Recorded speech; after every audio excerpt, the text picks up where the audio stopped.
Hello student, welcome back to my channel Samrat academy. Student, जितने बच्चे class 10th में और 24 फरवरी को हिंदी का एग्जाम देने वाले हैं उनके लिए वीडियो सबसे ज्यादा इंपॉर्टेंट है। मेरे प्यारों, आज मैं आप लोगों को एक वायरल पेपर बताने वाला हूँ हिंदी का, जो कि 100% 24 फरवरी को आप लोगों के एग्जाम में आने वाला है। कोड है 801 DC। मेरे प्यारों, बहुत सारे बच्चों का कमेंट था कि सर आप इसका सोल्यूशन बोर्ड एग्जाम की कॉपी पे लिख के बताइए। हम लोग बोर्ड एग्जाम की कॉपी पे लिखना है 24 फरवरी को, और सेम टू सेम बताइए जैसे टॉपर लिखते हैं। तो मेरे प्यारों, 3 घंटे लगे हैं मुझे लिखने के लिए, और इस कॉपी को मैं खुद बोर्ड एग्जाम की कॉपी पे लिख के लेकर आया हूँ सारे पेपर को। एक भी प्रश्न छोड़ा नहीं। अब सब कुछ आपको मालूम चल जाएगा, कैसे एडिट डालना है, इसका प्रश्नों को उत्तर कितना में देना है, सारी चीजें कंप्लीट वीडियो रखना है। और इस वीडियो को उनके पास शेयर कर दो जो 24 फरवरी को पेपर देने वाले हिंदी के पास, ताकि मुझे कुछ नहीं चाहिए, मुझे 95% हिंदी में मुझे चाहिए। अगर इस पेपर को तैयार कर लेते हो 95% मार्क्स आपके फिक्स है। और लिखना भी आपको बता देता हूं मैं, क्योंकि बोर्ड एग्जाम की कॉपी पे लिख के लेकर आया हूं। देखिए ये पेपर जो मेरे प्यारों 70 नंबर का, और 70 में 70 में बिल्कुल आप लोगों का फिक्स, कोई रोक नहीं सकता है आप लोगों का। वो समय है 3 घंटे 15 मिनट। 3 घंटे 15 मिनट में इस पेपर को हल करना होगा। मेरे प्यारों, 3 घंटे 15 मिनट बहुत होते हैं। आप 2.5 घंटे के अंदर में पूरा का पूरा पेपर हल करके चले जाओगे। बस इस वीडियो को देख लो, सारी क्वेश्चन तैयार कर लो। इसके बाद नीचे पढ़ोगे, निर्देश दिया गया। निर्देश पढ़ना बहुत ही ज्यादा जरूरी है। पहला निर्देश बोला इसने कि प्रारंभ के 15 मिनट परीक्षार्थियों को प्रश्न पत्र पढ़ने के लिए निर्धारित है। मतलब कि 15 मिनट आपको समय दिया जाएगा इस पेपर को पढ़ने के लिए, और 3 घंटे में इस क्वेश्चन पेपर को सॉल्व करना होगा। दूसरा मेरे प्यारे बच्चों क्या है? दूसरा है कि प्रश्न पत्र 2 खंडों में, खंड अ तथा खंड ब में विभाजित है। मतलब यह पेपर 2 खंडों में बना हुआ है। एक तो खंड अ में, दूसरा खंड ब में। 2 खंडों में यह पेपर बना हुआ है। ठीक है, खंड अ और खंड ब में। तीसरा है कि प्रश्न पत्र के खंड अ में बहुविकल्पीय प्रश्न है, जिसमें सही विकल्प का चयन करके OMR शीट पर नीले अथवा काले बॉल पॉइंट पेन से सही विकल्प वाले गोले को पूर्ण रूप से काला करें। कहने का मतलब है मेरे प्यार, जो खंडों में बहुविकल्पीय प्रश्न है, कितने? 20 बहुविकल्पीय प्रश्न है। उनका उत्तर आपको OMR शीट पे देना होगा। आप नीले पेन का यूज कर सकते हैं या काले पेन का यूज कर सकते हैं रंगने के लिए। पेन आपका बॉल पॉइंट होना चाहिए, जेल वाली पेन नहीं होना चाहिए। बस इतना बात आप याद रखें। अगला निर्देश है कि खंड अ में बहुविकल्पीय प्रश्न है, तो प्रत्येक प्रश्न के लिए 1 अंक निर्धारित है। खंड अ में जो कि 20 बहुविकल्पीय प्रश्न पूछा जाएगा, उससे बोला कि एक प्रश्न जो है 1 नंबर के लिए पूछा जाएगा। ओवरऑल अगर हम बात करें तो 20 बहुविकल्पीय प्रश्न 20 नंबर के लिए पूछा जाएगा। क्लियर है? चलिए, पांचवा है कि प्रश्न पत्र के खंड अ के प्रश्न तो 1 घंटा तथा खंड ब के प्रश्नों को हल करना तो 2 घंटे का समय निर्धारित है। खंड अ जिसमें 20 बहुविकल्पीय प्रश्न पूछा जाएगा, उसको हल करने के लिए 1 घंटे का समय दिया गया है। 5 मिनट लगेंगे आपको। 5 मिनट में सारे के सारे ऑब्जेक्टिव क्वेश्चन कर डालोगे। बाकी जितना समय बचेगा आपके पास, पूरा का पूरा खंड ब में लगा दीजिएगा हल करने के लिए।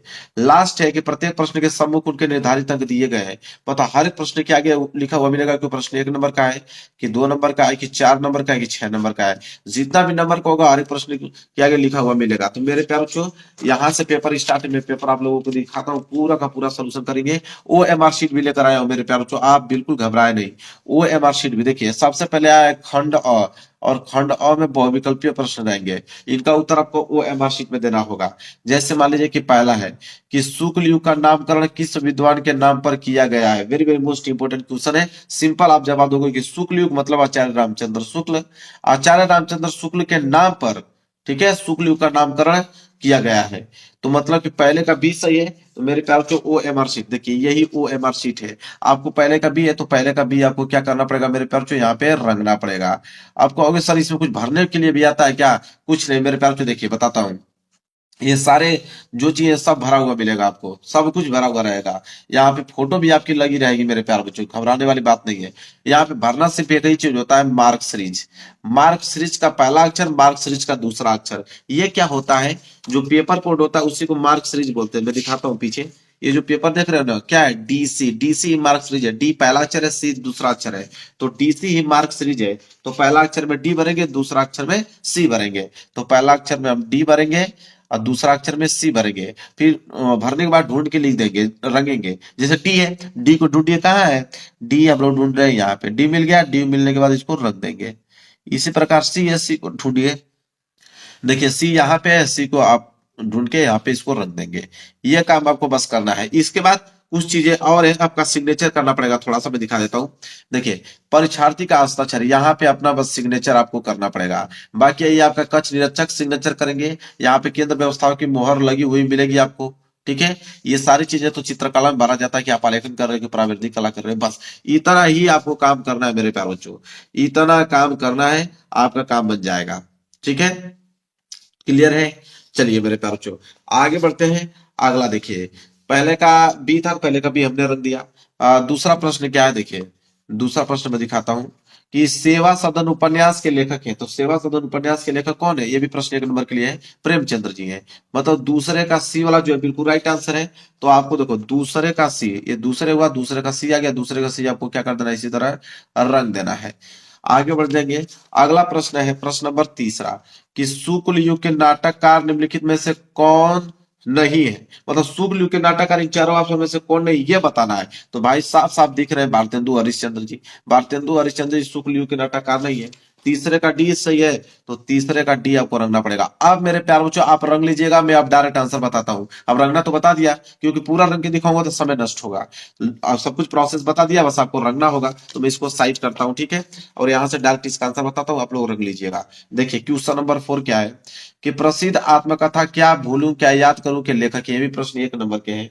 तो क्या भूलूं क्या याद करूं के लेखक कौन है? हरिवंश राय बच्चन जी है। कौन? हरिवंश राय बच्चन जी है। ए वाला ऑप्शन जो है बिल्कुल राइट आंसर हो जाएगा। आगे बढ़ते हैं। पांचवा, निम्नलिखित में से कौन प्रसिद्ध यात्रा साहित्यकार है? तो प्रसिद्ध यात्रा साहित्यकार इन चार ऑप्शन में से कौन है? वो है आपके राहुल संकृत्यायन जी। सी वाला ऑप्शन जो है बिल्कुल राइट आंसर हो जाएगा। आगे बढ़ते हैं 6, रीतिकाल के वीर रस के प्रसिद्ध कवि कौन है? तो रीतिकाल के वीर रस के प्रसिद्ध कवि मेरे पास जो भूषण जी। कौन है? भूषण जी। सी वाला ऑप्शन जो है बिल्कुल राइट आंसर हो जाएगा। सातवां है कि रामचंद्रिका के रचनाकार है। 1 नंबर के लिए प्रश्न ये भी है। तो रामचंद्रिका के रचनाकार केशव दास जी। बी वाला ऑप्शन जो है बिल्कुल राइट आंसर हो जाएगा। क्लियर है? चलिए इस साइड बढ़ते हैं। अगला प्रश्न देखते हैं, प्रश्न नंबर 8वां। प्रश्न नंबर 8वां है कि प्रिय प्रवास किसकी रचना है? 1 नंबर के लिए प्रश्न ये भी है। तो प्रिय प्रवास रचना बात करें तो ये तो अयोध्या सिंह उपाध्याय हरिओ जी की है। तो मेरे प्यार 8वें का डी जो है बिल्कुल राइट आंसर हो जाएगा। 9 प्रश्न है कि राम की शक्ति पूजा के रचनाकार कौन है? तो राम की शक्ति पूजा के रचनाकार सूर्यकांत त्रिपाठी निराला जी है। मतलब 9 का ए जो है बिल्कुल राइट आंसर हो जाएगा। 10वां है कि निम्नलिखित में से कौन प्रगतिवादी युग का कवि नहीं है? तो प्रगतिवादी युग का कवि चारों ऑप्शनों में से कौन नहीं है? वह है आपके भारतेंदु हरिश्चंद्र जी। डी वाला ऑप्शन जो है बिल्कुल राइट आंसर हो जाएगा। आगे बढ़ते हैं। प्रश्न नंबर 11, हास्य रस का स्थायी भाव। तो हास्य रस का स्थायी भाव तो हास्य होता है। तो 11वें का बी वाला जो है बिल्कुल राइट आंसर हो जाएगा। 12वां है कि मनहु मानो जनहु जानो आदि वाचक शब्द किस अलंकार में प्रयुक्त होते हैं मेरे प्यारे बच्चों? तो 12वें का हो जाएगा उत्प्रेक्षा अलंकार। ए वाला ऑप्शन जो है बिल्कुल राइट आंसर हो जाएगा। आगे बढ़ते हैं। 13वां, लिखकर लोहित लेख डूब गया दिनमणि आहा व्योम सिंधु सखी देख तारक बुध बुध दे रहा। इन पंक्तियों में कौन सा छंद है, मतलब किस छंद का प्रयोग किया गया है या किस छंद का उदाहरण है मेरे प्यारे बच्चों? तो यह एक सोरठा का उदाहरण है। डी वाला ऑप्शन जो है बिल्कुल राइट आंसर हो जाएगा। क्वेश्चन नंबर 14 है कि उपसर्ग से बना शब्द नहीं है। तो उपसर्ग से बना शब्द कौन नहीं है मेरे प्यारे बच्चों? तो ये हो जाएगा ऊपर। ये तो उपधन वन के रूप में टूट जाएगा, ये भी उपधन नाम के रूप में टूट जाएगा, ये भी उपधन देश के रूप में टूट जाएगा, लेकिन ये नहीं टूट पाएगा। इसलिए बी वाला ऑप्शन जो है बिल्कुल राइट आंसर हो जाएगा। क्लियर है? प्रश्न नंबर 14 हो गया। आगे बढ़ेंगे देखिए प्रश्न नंबर 15 की तरफ। देखिए प्रश्न नंबर 15 क्या है कि दैनिक शब्द में किस प्रत्यय का प्रयोग हुआ है? 1 नंबर के प्रश्न है। अब देखिए इसको तोड़ दीजिए, आपको खुद मालूम चल जाएगा। प्रत्यय का मतलब जो मेरे प्यारे बच्चों क्या होता है, लास्ट में जुड़ता है। तो इसको तोड़ के दैनिक, इक लास्ट में क्या आ रहा है? इक आ रहा है। मतलब पहला वाला ऑप्शन जो है बिल्कुल राइट आंसर हो जाएगा। 16वां है कि त्रिवेणी में कौन सा समास है? तो त्रिवेणी में मेरे प्यारे बच्चों द्विगु समास है। मतलब सी वाला ऑप्शन जो है बिल्कुल राइट आंसर हो जाएगा। क्लियर है? आगे बढ़ जाते हैं। प्रश्न नंबर 17 देख लीजिए। निम्नलिखित में से गंगा का प्रवाची नहीं है। तो गंगा के प्रवाची शब्द इन चारों ऑप्शन में से कौन नहीं है? कालिंदी। कौन? कालिंदी। बी वाला ऑप्शन जो है बिल्कुल राइट आंसर हो जाएगा। आगे देखते हैं प्रश्न नंबर 18, निम्नलिखित में से कौन सा भाववाच्य का सही विकल्प है? तो देखिए भाववाच्य का सही विकल्प इन चार ऑप्शन में से कौन है मेरे प्यारों बच्चों? कि आओ वहां बैठा जाए। देखिए भाव के रूप में यही व्यक्त करा कि आओ वहां बैठा जाए। तो 18वें का बी जो है बिल्कुल राइट आंसर हो जाएगा। 19वां है कि मन की कोमलता अक्सर चोट खा जाती है। कोमलता के नीचे अंडरलाइन किया गया है। अब पूछा है कि कोमलता है क्या? तो कोमलता जो मेरे प्यार एक विशेषण गुणवाचक है, स्त्रीलिंग है, एक वचन है, मन विशेषज्ञ है। बी वाला ऑप्शन जो है बिल्कुल राइट आंसर हो जाएगा। लास्ट प्रश्न देखिए 20वां कि तद एक पुलिस शब्द है, इसका अगर हम चतुर्थी विभक्ति एक वचन का रूप देखेंगे तो क्या होगा? तस्य होगा। मतलब 20वें का ए वाला जो है राइट आंसर हो जाएगा। जैसे 20वें का ए है, 19वें का बी है। जैसे 19वें का बी है तो 19वें का बी आपको ऐसे रख देना है। 20वें का ए है तो 20वें का ऐसे आपको रख देना है। मतलब यही काम आपको करना है पूरा। ठीक है, 20 के 20 प्रश्न में बहुत कम समय में मैंने 20 के 20 ऑब्जेक्टिव क्वेश्चन बता दिया है, और 20 में 20 ऑब्जेक्टिव क्वेश्चन बिल्कुल आपका सही होना चाहिए। इस बात को आप एकदम अच्छे से लिख लो, एक नंबर आप लोगों को कटना नहीं चाहिए मेरे प्यारे बच्चों, बता देता हूँ एक नंबर की बात अगर हम कर रहे हैं। चलिए आगे बढ़ते हैं। अगला देखिए, अगला स्टार्ट होता है खंड ब, और खंड ब में रहेंगे आपके वर्णनात्मक प्रश्न।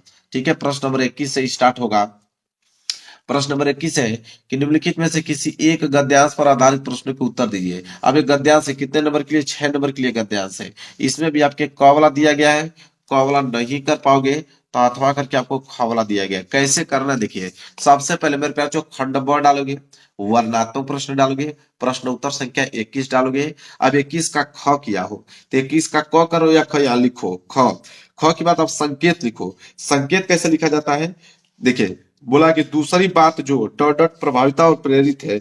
अब देखिए संकेत लिखने का तरीका यह है कि दूसरी बात जो, देखिए शुरू के कुछ वर्ड उठा लीजिए, शुरू के कुछ वर्ड उठाने के बाद डॉट डॉट डॉट करते जाइए, और लास्ट का कुछ लाइन देखिए प्रभावित और प्रेरित रहा। ठीक है, तो इससे एग्जामिनर समझ में आ जाएगा कि आपने यही वाला जो है गद्यांश किया हुआ है। अब इसके नीचे 3 प्रश्न है, पहला दूसरा तीसरा। पहला कि उपयुक्त गद्यांश का संदर्भ लिखिए, 2 नंबर इसमें मिलेगा। तो देखिए संदर्भ, एक लाइन के गैप छोड़ के पहला वाला डालोगे, ब्लैक पेन से संदर्भ लिखोगे कि प्रस्तुत गद्यांश हमारी पाठ्य पुस्तक हिंदी के गद्य खंड में संकलित डॉक्टर राजेंद्र प्रसाद द्वारा लिखित निबंध से उद्धृत है। ठीक है, तो मेरे प्यारे बच्चों डॉक्टर राजेंद्र प्रसाद जी लिखे हुए हैं मेरे प्यारे बच्चों। तो देखिए भारतीय संस्कृति नामक निबंध से उद्धृत है।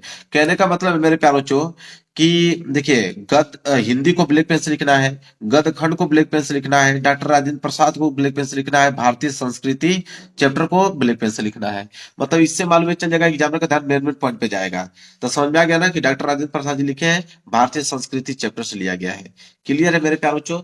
चलिए इसके बाद अगर हम बात करें दूसरे प्रश्न को लेकर, देखिए दूसरा प्रश्न इसका क्या है कि गद्यांश के रेखांकित अंश की व्याख्या कीजिए। मतलब जहां तक अंडरलाइन किया गया उसका व्याख्या बताना है। अंडरलाइन यहां से किया गया है कि वह यह है कि संस्कृति अथवा सामूहिक चेतना ही हमारे देश का प्राण है। इसका हमें क्या करना है? व्याख्या बताना है। तो इसका व्याख्या हम लोग लिखेंगे, देखिए एक लाइन का छोड़कर फिर लिखेंगे दूसरा रेखांकित अंश की व्याख्या। लिखेंगे कि डॉक्टर राजेंद्र प्रसाद जी कहते हैं कि हमें सर्वप्रथम वैज्ञानिक और औद्योगिक विकास के अनुचित परिणामों को ध्यान में रखना चाहिए। विचार करने योग्य दूसरी बात यह है कि भारतीय संस्कृति अथवा भारतवासियों की संपूर्ण व एकीकृत चेतन शक्ति ही इस देश का जीवन है। बिना इसके देश का जीवन ही संभव नहीं है। बस इतना बढ़िया सा व्याख्या आपको लिखना है। देखिए एक चीज और बताता हूँ, पेज आपका भर गया ना, पेज भर गया तो यहाँ पे आप पीटीओ जरूर लिख लीजिए। यहाँ पे लिखेंगे आप पीटीओ, पेज टर्नओवर। बाकी इधर आप लिखेंगे आंसर। देखिए एक प्रश्न और बच गया है, तो उस प्रश्न का उत्तर इधर देंगे आप। क्या प्रश्न है तीसरा वाला कि जनसाधारण का हृदय किन बातों से आंदोलित हो उठा और क्यों? 2 नंबर इस पे, 2 नंबर इस पे मिला है। तो चलिए तीसरा प्रश्न का उत्तर देखते हैं। लिखेंगे कि जनसाधारण का हृदय अहिंसा, सेवा और त्याग की बातों से आंदोलित हो उठा क्योंकि वह शताब्दियों से इनसे प्रभावित रहा है। बस इतना पॉइंट हो गया। अब एक लाइन छोड़ के प्रश्न उत्तर संख्या 22 डाल लीजिए। देखिए प्रश्न नंबर 22 क्या उसको देखते हैं। तो प्रश्न उत्तर 22 जैसे बता रहा हूं वैसे ही लिखिए, एक नंबर नहीं कटेगा। प्रश्न 22 है कि निम्नलिखित में से किसी एक पद्यांश पर आधारित सभी प्रश्न को उत्तर दीजिए। 6 नंबर के लिए पद्यांश भी है, और पद्यांश भी देखिए इसमें क दिया है, क वाला नहीं कर पाओगे तो अथवा करके आपका ख वाला दिया है। क ख में से दोनों को ये कहीं करना। लिखोगे कैसे? प्रश्न उत्तर संख्या 22 एक लाइन का गैप दीजिए, ख वाला की होता है यहाँ पे ख लिखोगे। ख के बाद यहाँ पे मेरे प्यार जो डालोगे संकेत, संकेत में लिखोगे, संकेत लिखना बता दिया हूँ, विषुवत रेखा का डॉट डॉट मात्र भूमि पर। अब इससे एग्जामिनर समझ में आ जाएगा एग्जामिनर को। देखिए विषुवत रेखा को मात्र भूमि पर। ठीक है, ऐसे एग्जामिनर के यहाँ समझ में आ जाएगा एग्जामिनर को। तो ऐसे आपको लिखना है। इसके बाद देखिए पहला प्रश्न, तो इसका पहला प्रश्न मेरे प्यारे बच्चों क्या है? देखिए पहला प्रश्न है कि उपयुक्त पद्यांश का संदर्भ लिखिए। 2 नंबर यहां से मिलेगा, तो अब लिखोगे पहला में संदर्भ कि प्रस्तुत पद्यांश हमारी पाठ्य पुस्तक हिंदी के काव्य खंड में संकलित राम नरेश त्रिपाठी द्वारा रचित स्वदेश प्रेम शीर्षक कविता से अवतरित है, और यह कविता त्रिपाठी जी से काव्य संग्रह स्वप्न से ली गई है। अब एक चीज और इसमें मिस्टेक किया गया है कि राम नरेश त्रिपाठी जो है इनको आपको ब्लैक पेन से लिखना है। ठीक है, यह काम कीजिएगा। और देखिए यह जो यहाँ तक समाप्त हुआ है पैसेज, तो कि लास्ट की लाइन यह है प्राण निछावर, तो यहाँ पे आपको मातृभूमि पर नहीं लिखना होगा, प्राण निछावर लिखिए, क्योंकि यहाँ तक नहीं समाप्त है कि यहीं तक लिख दोगे, ठीक है, यहाँ पे मिस्टेक किया गया है, आप इसको ध्यान रखिएगा कि मातृभूमि पर नहीं लिखना है, यह पैसेज यहाँ तक समाप्त हो रहा है, तो लास्ट की लाइन प्राण निछावर होगा, तो यहाँ पे प्राण निछावर लिखिएगा। सब कुछ बताता चल रहा हूँ, ठीक है, मिस्टेक हो रहा है फिर भी बता रहा हूँ कि यहाँ पे मिस्टेक है, ताकि मेरे प्यार बच्चों आप ना गलती करें, ठीक है, यहाँ पे गलती हो जाएगा चलेगा, लेकिन आप गलती ना करें। क्लियर है मेरे प्यार बच्चों, ठीक है, तो इनको ब्लैक पेन से लिखिएगा, राम नरेश त्रिपाठी को, इतना याद रखें। इसके बाद देखिए दूसरा प्रश्न क्या है कि विषुवत रेखा का वासी कैसा जीवन व्यतीत करता है, उपयुक्त पद्यांश पर पद्यांश के आधार पर लिखिए। तो इसका उत्तर हम लोग लिखेंगे यहाँ पे, देखिए एक लाइन छोड़कर दूसरा, विषुवत रेखा के क्षेत्र में भीषण गर्मी पड़ती है, इस असहनीय गर्मी के कारण वह हाफ हाफ कर जीवन व्यतीत करता है, बिल्कुल सही है। एक लाइन छोड़कर हम तीसरा का उत्तर देंगे, रेखांकित अंश अनुराग अलौकिक तथा हिम में तम में कौन सा अलंकार है, तो इसका उत्तर हम लोग देंगे कि अनुराग अलौकिक तथा हिम में तम में अनुप्रास अलंकार है, ठीक है। देखिए ये भी प्रश्न बढ़िया से हमने लिख दिया। चलिए आगे बढ़ते हैं, प्रश्न नंबर 23। देखिए प्रश्न नंबर 23 क्या है, प्रश्न नंबर 23वां है कि निम्नलिखित में से किसी एक संस्कृत गद्यांश का संदर्भ सहित हिंदी में अनुवाद कीजिए, 5 नंबर मिलेगा। वे संस्कृत का मेरे प्यार जो गद्यांश आ गया, इसमें भी आपका क वाला है, क वाला नहीं करोगे तो अथवा करके आपका ख वाला दिया गया है, तो क और ख दोनों में से कोई एक ही करना है। तो सबसे पहले प्रश्न उत्तर संख्या 23 डालोगे, फिर ख आपने किया है तो ख डालोगे, इसके बाद संकेत लिखा है आपने कि मानव जीवन से डॉट डॉट सर्वम अस्माकं संस्कृति, देखिए मानव जीवन से, फिर देखिए सर्वम अस्माकं संस्कृति, बिल्कुल सही लिखा गया है संकेत, ठीक है। अब दो ही चीज लिखना होता है, इसका संदर्भ और हिंदी में अनुवाद, तो एक लाइन छोड़ के आप संदर्भ नहीं डालोगे और संदर्भ में लिखोगे, क्या लिखोगे मेरे प्यार बच्चों कि प्रस्तुत गद्यांश हमारी पाठ्य पुस्तक हिंदी के संस्कृत खंड के भारतीय संस्कृति नामक पाठ से उद्धृत है। अब देखिए ये जो भारतीय संस्कृति है इसको भी आपको ब्लैक पेन से ही लिखना है, मैं बता देता हूं आपको, ठीक है। फिर एक लाइन छोड़ के अब इसका अनुवाद करना है, अनुवाद लिखोगे कि मानव जीवन को संवारना मतलब दुसादी को दूर करना संस्कृति है। हमारे पूर्वजों ने मानव जीवन को शुद्ध करने के लिए महान प्रयत्न किए, उन्होंने हमारे जीवन के संस्कारों के लिए जिन आचारों और विचारों को दिखाया वह सब हमारी क्या है, संस्कृति है। ऐसे लिखना है मेरे प्यारों, जो मिल गया आप लोगों को 5 नंबर। इसके बाद देखिए कुछ लाइन यहाँ पे बचा था तो यही सब स्टार्ट कर दिया। प्रश्न उत्तर संख्या 24, अब देखिए प्रश्न उत्तर संख्या 24 है कि निम्नलिखित में से किसी एक का संस्कृत पद्यांश का संदर्भ सहित हिंदी में बात कीजिए। अभी संस्कृत पद्यांश है और संस्कृत पद्यांश भी सेम उतने ही नंबर का मिलता है, 5 नंबर, 2 नंबर संदर्भ पे, 3 नंबर अनुवाद पे। इसमें भी आपका कौला दिया है, कौला नहीं करोगे तो अथवा करके आपका खौला दिया गया, दोनों में से कोई एक ही करना है। तो यहाँ कैसे किया गया, देखिए प्रश्न उत्तर संख्या 24 का ख किया गया है, ख में वो संकेत लिखा गया है कि मानो हित्वा प्रियो डॉट डॉट हित्वा सुखी भवेत। अब यहाँ ख वाला किया जाएगा मानो हित्वा प्रियो सुखी भवेत, एग्जामिनर समझ में आ जाएगा, एग्जाम समझ जाकर बस कीजिए। 24 का ख वाला किया है। इसमें भी संदर्भ और अनुवाद करना होता है, तो संदर्भ देखिए प्रस्तुत संस्कृत पद्यांश हमारी पाठ्य पुस्तक हिंदी के संस्कृत खंड के जीवन सूत्राणु नामक से पाठ से उद्धृत है। देखिए ब्लैक पेन से लिखा गया ना, बिल्कुल सही है। इसके बाद अनुवाद करना है तो पेज भर गया है तो इधर कर दीजिए अनुवाद, कोई दिक्कत नहीं है। देखिए अनुवाद लिखोगे कि अहंकार को छोड़ने पर व्यक्ति सबको प्रिय बन जाता है, क्रोध को त्यागने पर उसे शोक नहीं होता, इच्छाओं को छोड़ने पर वह अर्थवान मतलब धनवान हो जाता है और लोभ को त्यागने पर वह सुखी हो जाता है। इस श्लोक में यह समझाया गया है कि जीवन में सुख और शांति प्राप्त करने के लिए हमें अहंकार क्रोध, ये देखिए क्रोध है, अहंकार क्रोध इच्छाएं और लोभ जैसी बुराइयों को त्यागना चाहिए। यह उसका अनुवाद है, नोट कर लीजिए मेरे प्यारे बच्चों। चलिए आगे बढ़ के प्रश्न नंबर 24 के बाद आएगा प्रश्न नंबर 25, और प्रश्न नंबर 25 को मैंने किया नहीं है, इसलिए नहीं किया है क्योंकि ये आपका खंड काव्य है, और खंड काव्य तो मेरे प्याचो जिला वाइज जाता है, तो हमारे यहाँ सारे डिस्ट्रिक्ट के लड़के पढ़ रहे हैं तो मैं सबका थोड़ी करके आ पाऊंगा, तो आप लोग देख लीजिएगा, ठीक है, कि आपके डिस्ट्रिक्ट में कौन सा पूछा जाता है वही आपको करना होगा, कोई दूसरा करोगे एक नंबर नहीं मिलेगा। तो पहले आप आगे से ही कंफर्म कर ले कि आप किस डिस्ट्रिक्ट से बिलोंग करते हैं और आपके डिस्ट्रिक्ट में कौन सा खंड काव्य पूछा जाता है। खंड काव्य तो बहुत होते हैं, जैसे मुक्ति दूत है, ज्योति जवाहर है, अग्र पूजा है। नीचे जब बढ़ोगे तो यहाँ पे देखिए मेवाड़ मुकुट है, जय सुभाष है, मातृभूमि है, कर्ण दिया गया है, करमवीर दिया गया है, इधर देखिए तुमुल दिया गया है, मतलब बहुत सारे दिए गए हैं, और कोई एक ही करना होगा जो आपके डिस्ट्रिक्ट में पूछा जाता है। क्लियर है मेरे प्यारे बच्चों। चलिए आगे देखेंगे प्रश्न नंबर 26 का क। 26 का क है कि दिए गए लेखकों में से किसी एक लेखक का जीवन परिचय देते हुए उनकी एक प्रमुख रचना का उल्लेख कीजिए। 5 नंबर मिलेगा। 3 नंबर जीवन परिचय पे, 2 नंबर रचना पे। आपके पास ऑप्शन जो है वो 3 है। तीनों में से किसी एक लोग का ही जीवन परिचय लिखना है। देखिए कैसे लिखा गया है। सबसे पहले देखिए, जगह यहाँ खाली था तो हम यही लिख दिए। प्रश्न उत्तर संख्या 26। 26 का क। 26 का क का तीसरा किया गया है जीवन परिचय। किनका है मेरे प्यार को? डॉक्टर राजेंद्र प्रसाद का। तो जीवन परिचय करने से पहले आप सबसे पहले संक्षिप्त परिचय लिख दें। जन्म सन 1884 में। जन्म स्थान जीरादेई छपरा। इसके बाद पिता का नाम महादेव साय, माता का नाम कमलेश्वरी देवी। रचना है भारतीय शिक्षा, मेरी आत्मकथा। मृत्यु हुआ सन 1963 ईस्वी में। ये संक्षिप्त परिचय लिखने के बाद तब यहाँ जीवन परिचय नहीं डालेंगे और लिखना चालू करेंगे। कैसे देखिए, डॉक्टर राजेंद्र प्रसाद का जन्म सन 1884 में बिहार राज्य के छपरा जिले के जीरादेई नामक ग्राम में हुआ था। मेन मेन वर्ड को ब्लैक पेन से लिखना है। इनके पिता का नाम महादेव सहाय तथा माता का नाम कमलेश्वरी देवी था। डॉक्टर राजेंद्र प्रसाद मेधावी छात्र थे, मतलब बचपन से ही पढ़ने और लिखने में बहुत तेज थे। सभी परीक्षा में सदैव प्रथम स्थान आते थे। उन्होंने कोलकाता विश्वविद्यालय से एमए व एमएल की परीक्षा उत्तीर्ण की। इनका लगा प्रारंभ से ही राष्ट्रीय सेवा में था। ठीक है। गांधी जी, इसके बाद ये पेज भर गया थी, इधर आइए। गांधी जी के आदर्शों, सिद्धांतों और आजादी के आंदोलन से प्रभावित होकर इन्होंने पूरी तरह से देश सेवा में लग गए। डॉक्टर राजेंद्र प्रसाद की भारत का प्रथम राष्ट्रपति चुना गया था। भारत सरकार ने इनकी मान्यताओं के समान स्वरूप देश की सर्वोच्च उपाधि भारत रत्न से सम्मानित किए। इस प्रकार जीवन भर राष्ट्र की सेवा करने वाले भारत माता के यह महान सुपुत्र का निधन सन 1963 ईस्वी में हो गया।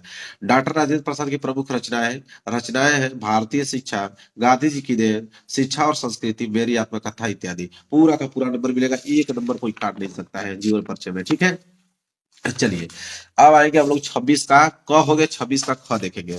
देखिए 26 का ख क्या है कि दिए गए कवियों में से किसी एक कवि का जीवन परिचय देते हुए उनके एक प्रमुख रचना का उल्लेख कीजिए। अब ये कवि का जीवन परिचय आ गया, कितने नंबर के लिए? ये भी 5 नंबर के लिए। 3 नंबर यहाँ पे अनुवाद पे है, 2 नंबर रचना पे है। यहाँ पर भी ऑप्शन आपके पास 4 है, 1 2 3 4। चारों में से किसी एक कवि का ही आपको जीवन परिचय लिखना है। देखिए कैसे लिखा गया है। प्रश्न उत्तर संख्या 26 का ख, ख का भी तीसरा महादेवी वर्मा का किया गया है। तो पहले संक्षिप्त परिचय लिखोगे। जन्म सन 1907। जन्म स्थान फर्रुखाबाद उत्तर प्रदेश। पिता का नाम श्री गोविंद शाह है, माता का नाम श्रीमती हेमरानी। निधन जो हुआ मृत्यु सन 1987 में। रचना है नीरजा निहार। ठीक है, इनकी महत्वपूर्ण रचना है। अब यहाँ पे जीवन परिचय डालने वाले लिखोगे कि महादेवी वर्मा का जन्म सन 1907 ईस्वी में होली के दिन फर्रुखाबाद उत्तर प्रदेश में हुआ था। इनके पिता का नाम श्री गोविंद शाह था, जबकि माता का नाम श्रीमती हेमरानी था। 9 वर्ष की अल्प आयु में ही इन्हें विवाह के बंधन में बांध दिया गया था। इन्होंने अपना समय अध्ययन में लगाना प्रारंभ कर दिया था। सन 1932 में प्रयाग विश्वविद्यालय से संस्कृत में एमए की परीक्षा उत्तीर्ण की। इन्हें विभिन्न साहित्य पुरस्कारों से सम्मानित किया। भारत सरकार द्वारा पद्म भूषण सम्मानित से सम्मानित किया गया और इस महान लेखिका का स्वर्गवास सन 1987 में हो गया। रचना है निहार और नीरजा। बस देखिए, इतना सिंपल आपको कोई जीवन परिचय नहीं बताएगा पूरे यूट्यूब चैनल पे, लेकिन मैं हूं तो सब संभव है। चलिए आगे देखेंगे प्रश्न नंबर 27। देखिए प्रश्न नंबर 27 मेरे प्यारों जो है कि अपने पाठ्य पुस्तक में से कंठस्थ को एक श्लोक लिखिए जो इस प्रश्न पत्र में न आया। श्लोक लिखना है 2 नंबर के लिए। तो देखिए लिखेंगे हम लोग प्रश्न उत्तर संख्या 27। 27 का श्लोक लिखेंगे। एक श्लोक लिखना था, मैंने 2 श्लोक लिख के लेके आया ताकि आप याद कर पाए। पहला श्लोक है बंधम मरणो वापी जयो वापी पराजया उभयत्र सम वीर वीर भाव ये वीरता। ये पहला हो गया, तो यही लिख लीजिएगा, ये तो ये लिख दीजिएगा। सर्वे भवन्तु सुखिनः सर्वे सन्तु निरामयाः सर्वे भद्राणि पश्यन्तु मा कश्चित् दुःख भाग् भवेत्। तो दोनों में से कोई एक ही करना है, याद रहे। दो में से एक ही करना है, दोनों नहीं करना है। इस बात को आप अच्छे से ध्यान रखें, ये तो मैं बता दिया आपको याद करने के लिए। 28वां है कि निम्नलिखित में से किन्हीं 2 प्रश्न के उत्तर संस्कृत में दीजिए और कितने नंबर मिले प्यारे बच्चों? मिलेंगे आपको 2 नंबर। तो यहाँ पे 1 2 3 4 ऑप्शन है, तो मैं यहाँ पे आपको पहले वाला को बता देता हूँ और दूसरे वाला को बता देता हूँ। 2 नंबर क्लियर हो जाएंगे, 1 नंबर इस पे, 1 नंबर इस पे मिल जाएगी आपको। देखिए तो पहला का हो जाएगा वाराणसी मंगलम भवती, और इसका दूसरा कौन है? पूर्वराजा अलछेद्रण युद्धम अक्रोध। ठीक है, तो पहले और दूसरे को दोनों मैंने बता दिया। आगे बढ़ते हैं मेरे प्यार जो आगे देखिए प्रश्न नंबर 29। प्रश्न नंबर 29 हमको लगता है कि निबंध है। चलिए देखते हैं प्रश्न नंबर 29। निम्नलिखित में से किसी एक विषय पर निबंध लिखिए। ठीक है, 150 से 200 वर्ड में होना चाहिए। 7 नंबर आपको देंगे, पहला दूसरा तीसरा चौथा। 4 ऑप्शन आपके पास है, चारों में से किसी एक विषय पर निबंध लिखना है। देखिए कैसे लिखा गया है। प्रश्न उत्तर संख्या 29। 29 के बाद दूसरा लिखा गया है बेरोजगारी की समस्या और समाधान पे। चलिए, तो बेरोजगारी की समस्या तथा समाधान पे लिखा गया मेरे प्यारे बच्चों। तो सबसे पहले यदि आप प्रस्तावना डालोगे, प्रस्तावना यदि डालने पर लिखोगे कि बेरोजगारी किसी भी देश अथवा समाज के लिए एक अभिशाप है। इसमें न केवल व्यक्तियों पर बल्कि पूरे समाज पर भी बुरा प्रभाव पड़ता है।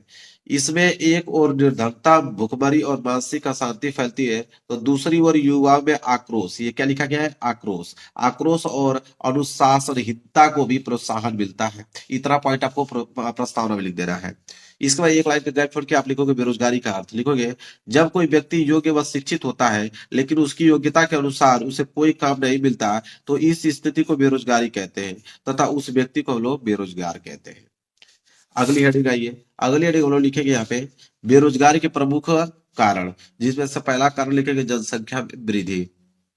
जनसंख्या वृद्धि में लिखेंगे कि जनसंख्या वृद्धि बेरोजगारी का एक प्रमुख कारण है। विगत कुछ वर्षों में भारत में जनसंख्या का विस्फोट हुआ है। इससे देश की जनसंख्या में तीव्र गति से वृद्धि हो रही है, जबकि व्यक्तियों के लिए रोजगार की व्यवस्था जो हो रही है कम हो रही है। दूसरा इसका कारण है कुटीर उद्योग में गिरावट। लिखेंगे कुटीर उद्योग में दिन प्रतिदिन काफी गिरावट हो रही है, जिसके कारण कारीगर बेरोजगार हो रहे हैं और इससे बेरोजगारी तेजी से बढ़ रही है। एक लाइन के गैप छोड़ के लिखेंगे तीसरा कारण मौसमी व्यवस्था। लिखेंगे कि भारत एक कृषि प्रधान देश है, यहाँ पर अधिकांश आबादी खेती पर ही निर्भर है, लेकिन कृषि व्यवस्था मौसमी होने के कारण यह केवल एक निश्चित समय के लिए ही काम अवसर प्रदान करती है, इसलिए बेरोजगारी जो है तेजी से बढ़ रही है। क्लियर है मेरे प्यारे बच्चों। चलिए अगली हेडिंग डालेंगे हम लोग बेरोजगार को दूर करने के उपाय। पहला उपाय होगा बढ़ती जनसंख्या पर नियंत्रण। लिखेंगे कि जनसंख्या वृद्धि बेरोजगारी का एक प्रमुख कारण है, इसलिए बेरोजगारी पर नियंत्रण पाने के लिए जनसंख्या पर नियंत्रण लगाना जो है वो अति आवश्यक है। दूसरा एक लाइन के गैप छोड़ के लिखेंगे दूसरा शिक्षा व्यवस्था में सुधार करने के उपाय। लिखेंगे शिक्षित व्यक्ति, ठीक है, आय और व्यय के बारे में सोचता है और इससे भली भांति परिचित होता है, इसलिए शिक्षा व्यवस्था में सुधार लाकर बेरोजगारी की समस्या से बचा जा सकता है। एक लाइन छोड़ के लिखेंगे तीसरा राष्ट्र निर्माण संबंधी कार्यों को बढ़ावा देना। लिखेंगे कि देश में बेरोजगारी को दूर करने के लिए राष्ट्र निर्माण संबंधी विभिन्न कार्यों को बढ़ावा देना चाहिए, जैसे सड़कों का निर्माण, रेल परिवहन का विकास, पुल निर्माण, ठीक है, वृक्षारोपण आदि। इससे बेरोजगारी की समस्या कुछ हद तक कम हो सकती है, खत्म तो नहीं होगी, कुछ हद तक कम हो सकती है। लास्ट हेडिंग हम डालेंगे उपसंहार। लिखेंगे उपसंहार में लिखेंगे कि देश में बेरोजगारी की समस्या लंबे समय से है। हालांकि सरकार ने रोजगार के कई कार्यक्रम शुरू किए हैं, लेकिन पूरी तरह हर युवकों तक यह नहीं पहुंच सका है। बेरोजगारी से बचने के लिए सामूहिक प्रयास करना होगा, तभी बेरोजगारी एक सीमा तक दूर हो सकती है। क्लियर है मेरे प्यारे बच्चों। चलिए यह हो गया समाप्त। भाई इतना लिखोगे तभी एग्जामिनर 7 नंबर देगा आपको, क्योंकि निबंध बड़ा होता है, क्योंकि बोला है 150 से लेकर 200 शब्दों में लिखना है। तीसरा प्रश्न कि अपना जन्मदिन पर मित्रों द्वारा भेजे गए उपहार के लिए मित्रों को धन्यवाद पत्र लिखिए। 4 नंबर। अगर ये नहीं करना चाहते तो एक और दिया है कि राज्य परिवहन निगम के मुख्य प्रबंधक को बस चालक के अप्रशंसनीय व्यवहार को उल्लेख करते हुए शिकायती पत्र लिखिए। तो देखिए यहाँ पे लिखेंगे प्रश्न उत्तर संख्या 30, ठीक है। 30वां। अब मेरे प्यारे बच्चों देखिए यहाँ पे लिखा गया है अपने जन्मदिन पर मित्रों द्वारा भेजे गए उपहार के लिए मित्रों को धन्यवाद पत्र लिखे। अब यहाँ पे हेडिंग डाला नहीं गया है, ये गलती किया गया है। आप प्रश्न उत्तर संख्या 30वां डालने के बाद ये जो पूरी की पूरी लाइन है उसको पहले आप लिख लीजिए, ताकि एग्जामिनर समझ पाए कि आप किसके बारे में लिखे हैं। इसके बाद आंसर लिखना चालू कीजिए। आंसर कैसे लिखोगे कि शहीद नगर आगरा दिनांक, इसका मतलब शहीद नगर आगरा का मतलब होता है एड्रेस, ठीक है। पहले एड्रेस तो लिखोगे, उसके नीचे दिनांक लिखोगे, ठीक है। दिनांक की बात लिखोगे प्रिय सखी मधु सप्रेम नमस्कार, उनको नमस्कार वगैरह करोगे। इसके बाद लिखोगे यहां से देखिए कि मैं यहाँ कुशल से हूं और तुम्हारी कुशलता की कामना करती हूँ। तुम मेरे जन्म दिवस पर नहीं आ सकी, लेकिन मेरे लिए मेरा पसंदीदा उपहार भेजना नहीं भूली। कल मेरे नाम से एक पार्सल आया था, जब मैंने उसे खोलकर देखा तो उसमें कहानियों की एक किताब थी। इस ज्ञानवर्धक और अत्यंत रुचिकर उपहार के लिए तुम्हारा बहुत बहुत धन्यवाद। मैंने झट से उसकी सारी कहानियां पढ़ डाली, ठीक है, और अपनी माता पिता और भाई बहनों को भी। अब ये पेज भर गया, तो पेज भर गया तो घबराना थोड़ी है, पेज भर गया तो कोई दिक्कत नहीं, पेज का पलटिए, इधर जगह खाली है इधर लिखिए। भाई बहन माता पिता को भी पढ़ाया, ठीक है, यह होगा पढ़ाया। सबने तुम्हें इस उपहार के लिए धन्यवाद कहा। इस उपहार को सबने बहुत उपयोगी भी बताया। बहुत बहुत आभार मित्र। निमंत्रण के बाद भी तुम मेरे जन्मदिन में शामिल नहीं हो सकी, तो मुझे बहुत बुरा लग रहा था। लेकिन जब तुमने अपने स्वास्थ्य का हवाला दिया तो मेरी सारी शिकायत जो होगी दूर हो गई, यहाँ पे खड़ी पाई।